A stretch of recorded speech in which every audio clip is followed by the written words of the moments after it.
Morning, ladies and gentlemen. This is Tom and Kenny. He seems to keep getting wounded when I let him out at night. I know it's the stray male I've been feeding, and Kenny's been declawed. Like I said, back before Jan knew what that meant to do to a cat. Never, ever declaw a cat. So they get into a fight, and Kenny and the other cat's tearing up his head. So no longer will Kenny go out after dark. Not that the tomcat won't be back here during the daytime, but during the daytime I'm coming and going. Every time he hears that door squeak, he runs like hell. So we'll see what we can do about that.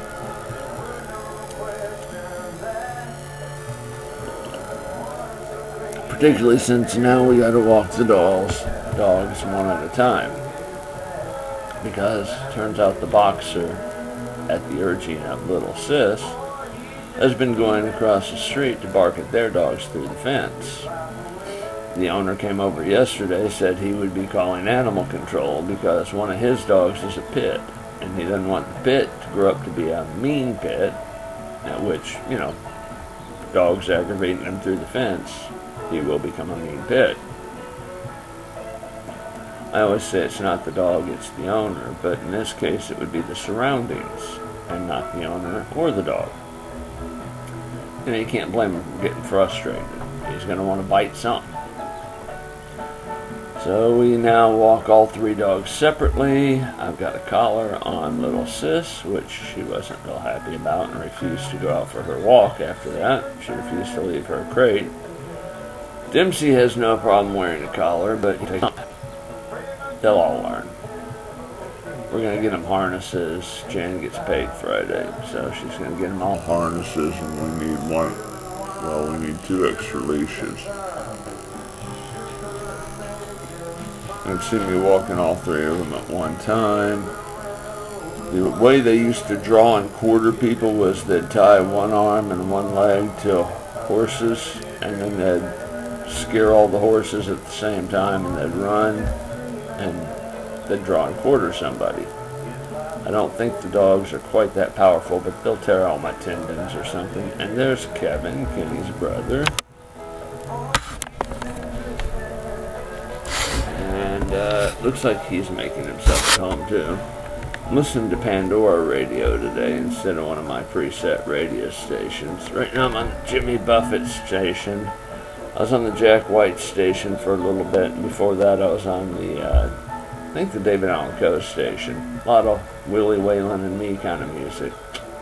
I've enjoyed it all, but of course when you're on the Pandora stations you have to exit out of all of them to be able to check anything on the regular TV, like Guide, one of my recording. That's one of the reasons I like the regular music stations that come with it, the Sonic. And I fixed Jan's stereo surround sound. I think I mentioned the other day, it's 2 big Pioneer speakers, 2 little KLMs, and a Bose main bass unit. It puts out some really damn good music. But the $69 piece I got, one-piece thing from Fred's, works great. And when you turn it off, you can't figure out how you listen to music without it. So that's pretty cool. There's a big story on the news this morning about how Judge Bumgarner is being charged. I don't think it's the Judge Bumgarner from East Tennessee, but it may be. If so, I worked with his son at Mountain View for a little bit.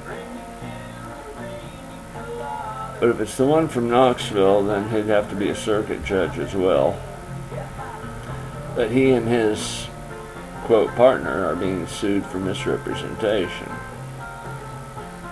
Fraud, actually, and embezzlement, because they agreed to represent for $800 and then went up on the price. Well, my lawyer agreed to work for $850. Then when it came to plea bargain time, if I'd stayed with the judge and with the lawyer I had paid $1,000 to instead of, because I had to ask my parents for more money.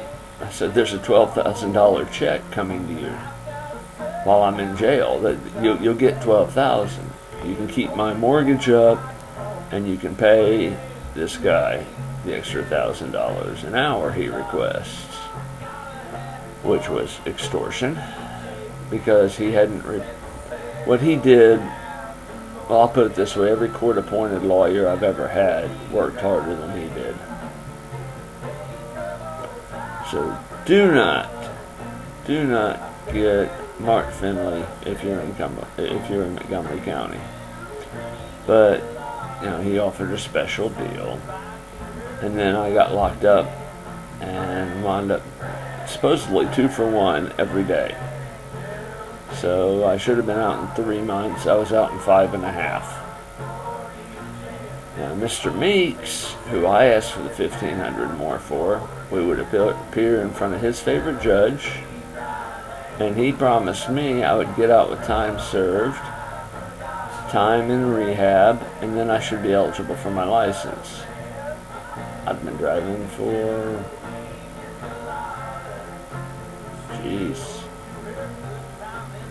about 6.5 years now. I've gotten my license back without having to have a breath interlock device on it because that law hadn't passed yet. And I could have gotten my license back driving somebody else's car, even though I have a car. It's just being driven by my nephew, which I said was okay when I first got out of jail, but that's where it stayed, particularly since I don't have anything to do with the Andersons anymore. Still, I could be looking at my own car. I could have a driver's license and run errands occasionally. Shit like that. There's a good song right there, Desperado Live. That's just babbling stuff. My typical stuff I want to whine about. I think I might mention that to one of the I-teams, one of the investigative teams, see if they want to look into it. I'm going to try calling the Houston County DA. Lowe's keeps track of their records, so they will have records that I bought a $300 heater. I've got the receipt from the $300 we paid for 2 heaters from it's one of those sales places. And she's still got my 30-06 scope, although we paid $20 for that because the neighbor needed a fix the night before he left. And when he left, he sold his oven and refrigerator to people who backed up in a white truck, and I called the manager and said he's selling the shit right now. Cops came by 3 days later, and you know how my memory is. I'm like, I don't know.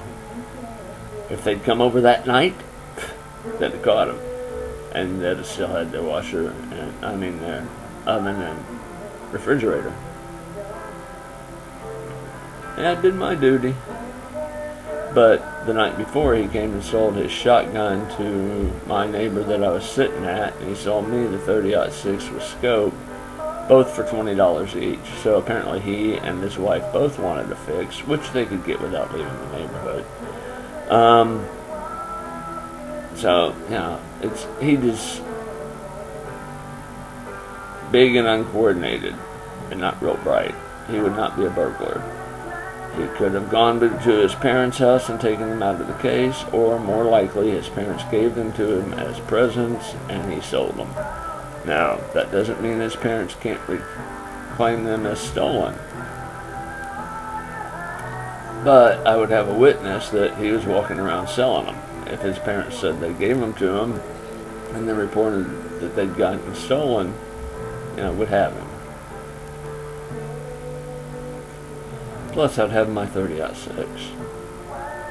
And to get on to Shelly the Psycho's yard, you got to have a serious police presence. One cop won't go on if it's marked. It's marked no trespassing.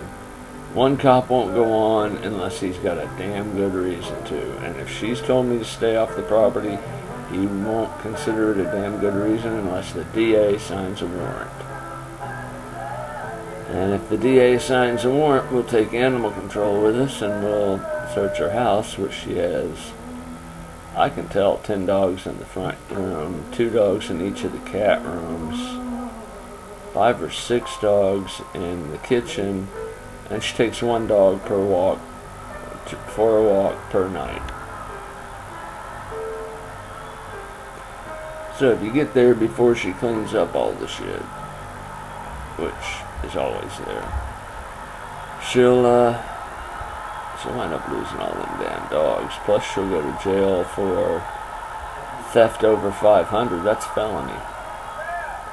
Just my heaters are 600. She'll go to jail for, it's a felony. It's over a year. With good time, she might get off under that.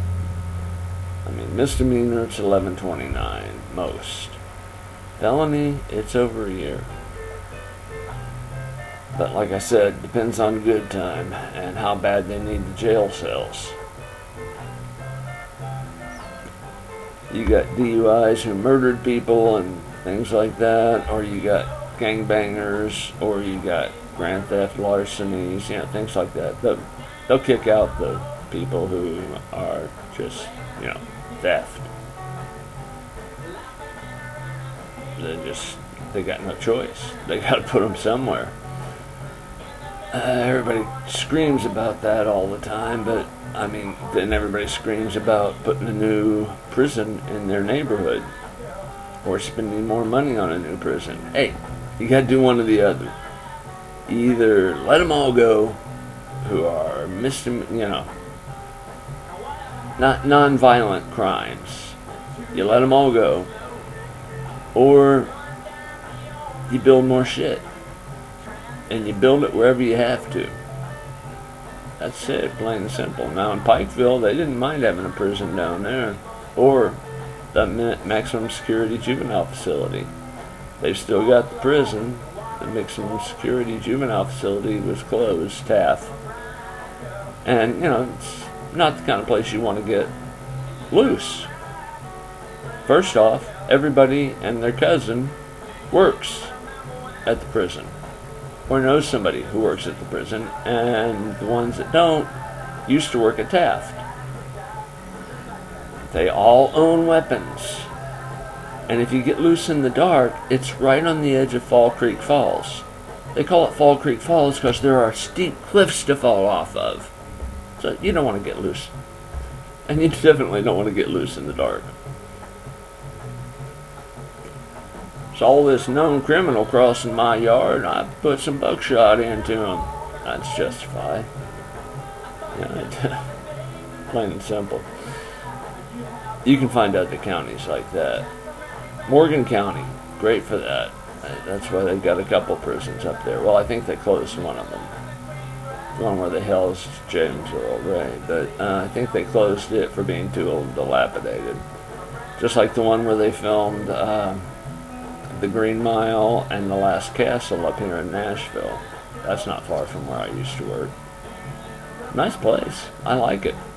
I'd say build it up as a haunted castle or something. Anyway, Anderson out for the moment. Everybody have a good day. I'll try not to make this another 3-report day. Those are getting kind of old, aren't they? I'll just try and make this a 2-report day. Something in the evening, if anything happens. If nothing exciting happens, this'll be it.